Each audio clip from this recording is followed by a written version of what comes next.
श्री सीतारामचंद्रभ्याम नमः। श्रीमद् वाल्मीकि रामायण प्रथम खंड। सप्तत्रिंशत् सर्ग। गंगा से कार्तिकेय की उत्पत्ति का प्रसंग। जब महान महादेव जी तपस्या कर रहे थे उस समय इंद्र और अग्निदेव अग्नित्र आदि संपूर्ण देवता अपने लिए सेनापति की इच्छा लेकर ब्रह्मा जी के पास आए। देवताओं को आराम देने वाले श्री राम इंद्र और अग्नि सहित समस्त देवताओं ने भगवान ब्रह्मा को प्रणाम करके इस प्रकार कहा। प्रभु, पूर्ण काल में जिन भगवान महेश्वर ने हमें बीज रूप से सेनापति प्रदान किया था, वे उमा देवी के साथ उत्तम तप का आश्रय ले तपस्या कर रहे हैं।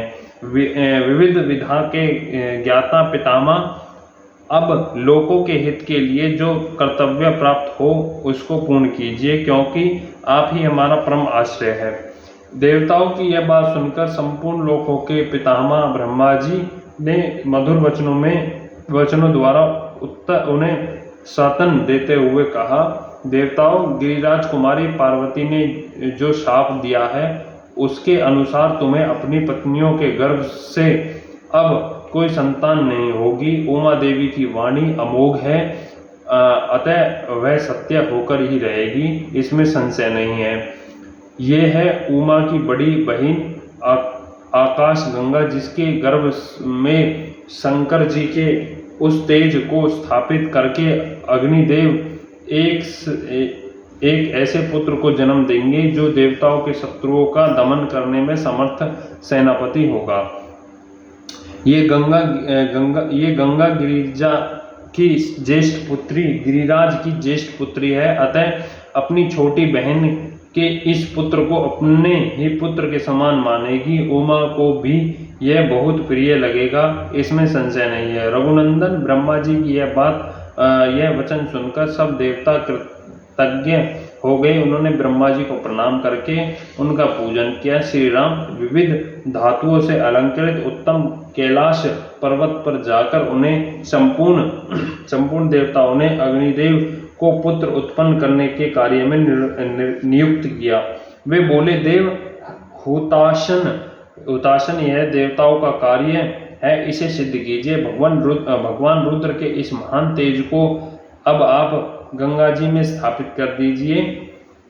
तब देवताओं से बहुत अच्छा कहकर अग्निदेव गंगा जी के निकट आए और बोले, देवी, आप इस गर्भ को धारण कीजिए, यह देवताओं का प्रिय कार्य है। अग्निदेव की यह बात सुनकर गंगा देवी ने दिव्य रूप धारण कर लिया।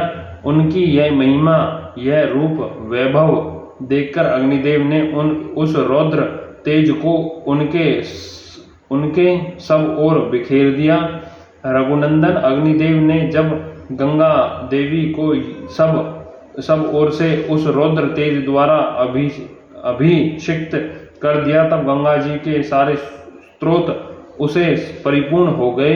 तब गंगा ने संपूर्ण देवताओं के अग्रगामी अग्निदेव से इस प्रकार कहा, देव, आपके द्वारा स्थापित किए गए इस बड़े हुए तेज को धारण करने में मैं असमर्थ हूँ। इसकी आंचल से जल रही हूँ और मेरी चेतना व्याप्त हो गई है। तब संपूर्ण देवताओं के हविष्य भोग लगाने वाले अग्निदेव ने गंगा देवी से कहा, देवी, हिमालय पर्वत के वर्षवर्ग भाग में इस गर्भ को स्थापित कर लीजिए। निष्पाप रघुनंदन, अग्नि की यह बात सुनकर महान तेजस्विनी गंगा ने उस अत्यंत प्रकाशमान गर्भ को अपने स्त्रोतों से निकालकर यथोचित स्थान में रख दिया। गंगा के गर्भ से जो तेज निकला वह तपाए हुए जाम्बुनुन नामक स्वर्ण के समान कांतिमान दिखाई देने लगा। गंगा स्वर्णीय मेरु गिरी से प्रकट हुई है, अतः उनका बालक भी वैसे ही रूप रंग का हुआ। पृथ्वी पर जहाँ वहाँ तेजस्वी गर्भ स्थापित हुई, वहाँ की भूमि तथा प्रत्येक वस्तु स्वर्णमय हो गई। उसके आसपास का आसपास का स्थान अनुपम प्रभाव से प्रकाशित होने वाला रजत हो गया। उस तेज की तीक्षण से भी दूरदर्शी भूभाग की वस्तुएं तांबे और लोहे के रूप में परिणित हो गई। उस तेजस्वी गर्भ का जो मल था वहीं वहां रांगा और शीशा हुआ। उस प्रकार पृथ्वी पर पड़कर वह तेज नाना प्रकार के धातुओं के रूप में वृद्धि को प्राप्त हुआ। पृथ्वी पर उस गर्भ के रखे जाते ही उसके तेज से व्याप्त होकर पूर्णतः श्वेत पर्वत और उससे संबंध रखने वाले सारा वन स्वर्णमय होकर जगमगाने लगा। पुरुष सिंह रघुनंदन तभी से अग्नि के समान प्रकाशित होने वाले स्वर्ण का नाम जात रूप हो गया, क्योंकि उसी समय स्वर्ण का तेज रूप प्रकट हुआ था। उस गर्भ के संपर्क से वहां तृण, वृक्ष, लता और गुलंब सब कुछ सोने का हो गया। तदनंतर इंद्र और मेरुण सहित संपूर्ण देवताओं ने वहां उत्पन्न हुए कुमार को दूध पिलाने के लिए 6 कीर्तिकाओं को नियुक्त किया। तब उन कीर्तिकाओं ने यह हम सबका पुत्र हो ऐसी उत्तम शर्त रखकर और इस बात का निश्चय विश्वास लेकर उस नवजात बालक को अपना दूध प्रदान किया। उस समय सब देवता बोले, यह बालक कार्तिकेय कहलाएगा और तुम लोगों का त्रिभुवन विख्यात पुत्र होगा, इसमें संशय नहीं है। देवताओं का यह अनुकूल वचन सुनकर शिव और पार्वती सनकादिक सखालित तथा गंगा द्वारा गर्भास्त्र होने पर प्रकट हुए अग्नि के समान उत्तम प्रभाव से प्रकाशित होने वाले उस बालक को कृतिकाओं ने नहलाया। कुशुकानंद भूषण श्री राम अग्नितुल्य तेजस्वी महाभाव कार्तिकेय गर्भ शास्त्र वालों में सनकादिक हुए थे, इसलिए देवताओं ने उन्हें स्कंद कहकर पुकारा। तदनंतर कृतिकाओं के स्तनों में परम उत्तम दूध प्रकट हुआ।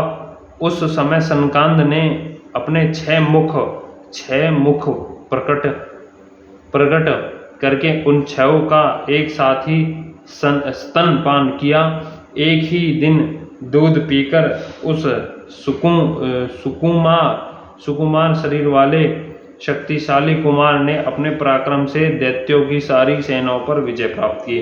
तत्पश्चात अग्नि आदि देवताओं ने मिलकर उन महान तेजस्वी सनकांद का देव सेनापति के पद पर अभिषेक किया। श्री राम, यह मैंने तुम्हें गंगा जी के चरित्र का विस्तार पूर्वक बताया है।